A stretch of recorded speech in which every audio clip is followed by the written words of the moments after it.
മാന്യസൗസ്ഥന് വന്ദനം. ഞാൻ ഇവിടെ പറയാൻ പോകുന്നത് തോമാസ്ലിയായെ പറ്റിയാണ്. തോമാസ്ലിയ ഒരിക്കൽ മുതലായ കിഴക്കൻ ദിക്കുകളിൽ സഞ്ചരിച്ച് മടങ്ങി വരികയായിരുന്നു.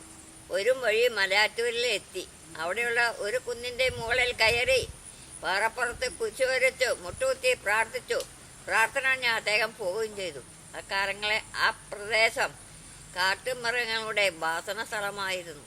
നായാട്ടുകാർ പിറ്റേ ദിവസം അവിടെ ചെന്നപ്പോൾ കുരിശിൻ്റെ ആരുള്ള സ്വർണ്ണരേഖകൾ കണ്ടു. അവർ കുന്തും കൊണ്ട് കുത്തി ചോര ഒടിഞ്ഞു. അവിടെ കിടാവിളക്ക് വെച്ചു.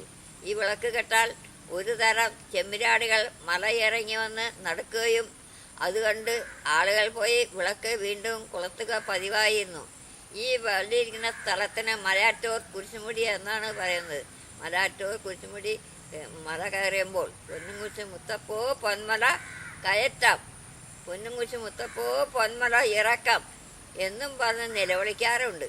ശിവവായുടെ ദീശക്തിയുടെയും അദ്ദേഹത്തിൻ്റെ പേരിലുള്ള ബഹുമാനത്തിൻ്റെയും പൊന്നുംകുരിശ് മുത്തപ്പൻ എന്ന നാമധേയം ഇവിടെ ഉണ്ടായി.